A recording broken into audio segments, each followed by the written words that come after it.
we are finishing the Island in the Sky part of our Canyonlands National Park trip. This road feels like a Sunday afternoon drive should be. Big views, wide open countryside, and then throw in some curves. Very relaxing, calm, peaceful. But right next to it you have Shafer Trail, which is where we finished our day after completing the White Rim Trail. This is a white knuckle, cheeks clenched, scared giggly kind of road. Luckily they have a bathroom right before you start driving up the trail, which we all used. The actual Shafer Trail is only 5.3 miles long one way, but I would plan about 1 to 2 hours if you're going to drive down and then back up. The park does a great job of keeping this trail graded and well maintained, so the actual road isn't the scary part, just the cliff you're right next to. You will need a permit to drive it, which you can get for free from the visitor center. They limit the amount of cars on the trail each day, so if you're able, it should be high on your list of things to do while in Moab. At the bottom of the trail you have 3 options: turn around and drive back up, continue driving on the White Rim Trail, or there's a turnoff that takes you to Moab right by the bright blue potash plant, which looks really neat against the red rocks.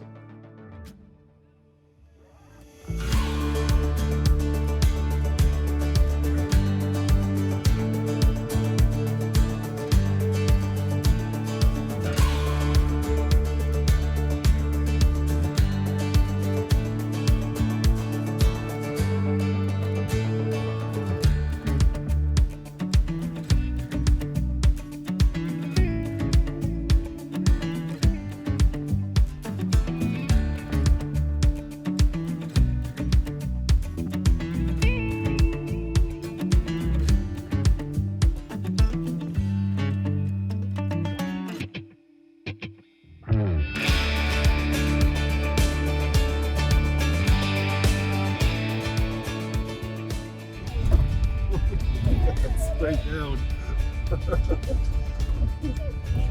You just drove up a cliff.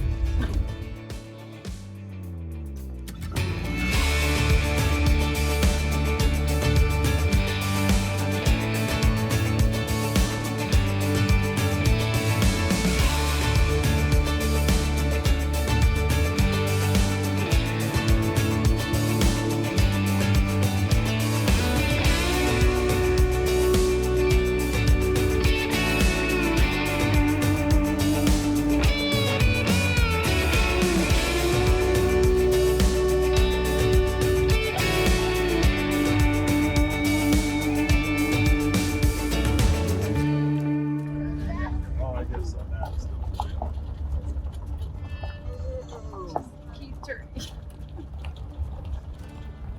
Oh my goodness.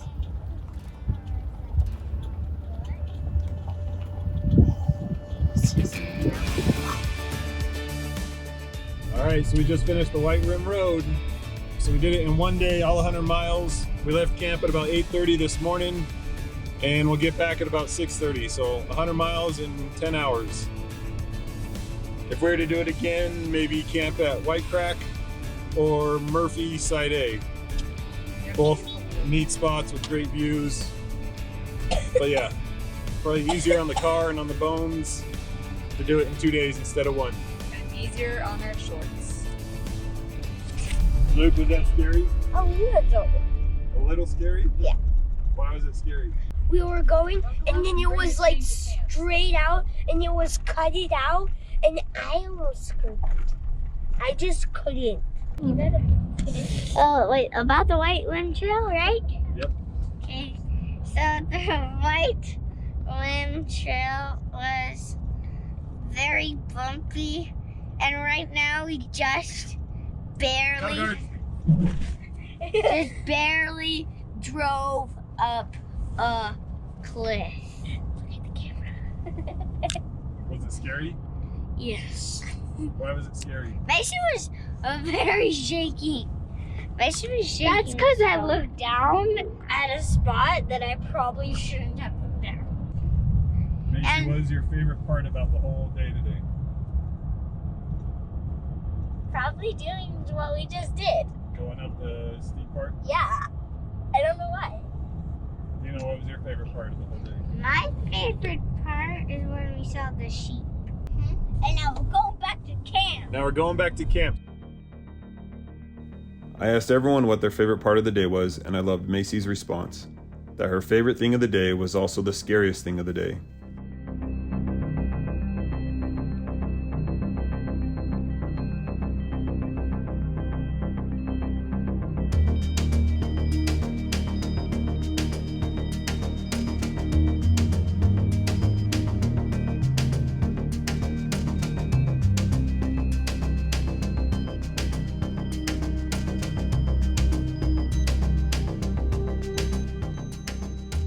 I thought today everything just looked so big.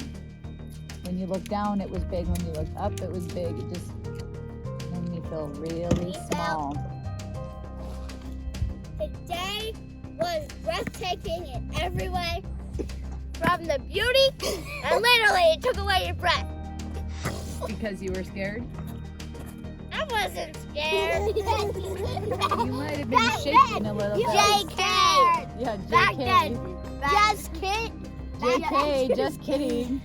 Let's just say I was filming and leaning inward as I was filming because I was a little bit scared. Then she was of the scared edge. because she looked down.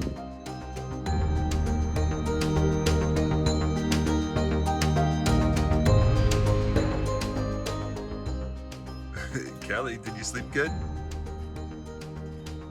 Callie, are you gonna move or just let your tail move?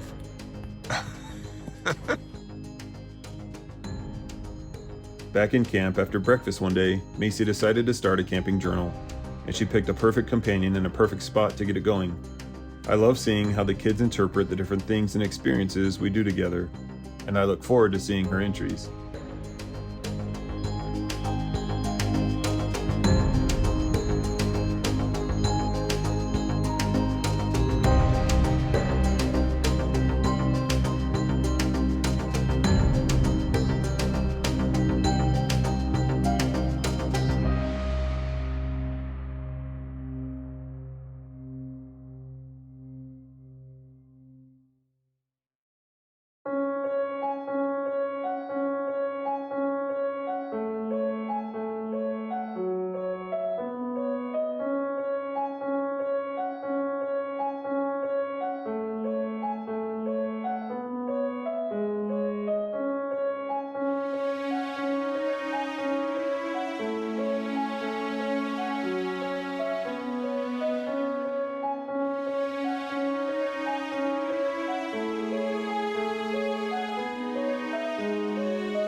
Since I drove up Shafer Trail, it was Megan's turn to drive up a cliff.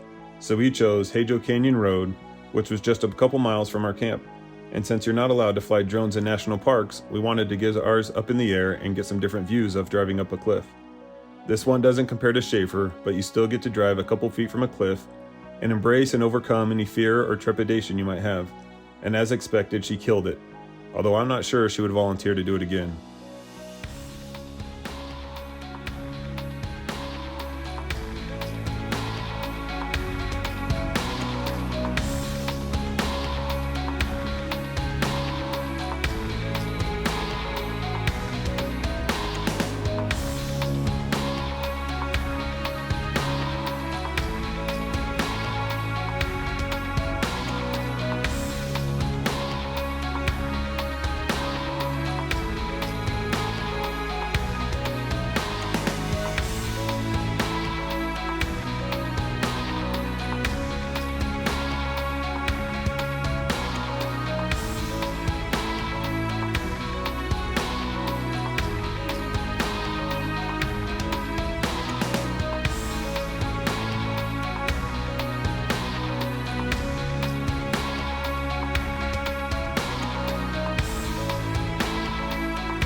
tent fell over and water got in it. Luke, did your tent stay dry? A little, but it gotten wet too. Just in the corners? Yeah. Yep, while we were out and about yesterday, it got super windy and knocked over the big tent and bent some of the poles. And so the water was just dripping right into it, huh? We're coming at you from Canyonlands National Park. Thanks for watching. Subscribe right here if you like our videos. We uploaded a new video every Sunday. See you later.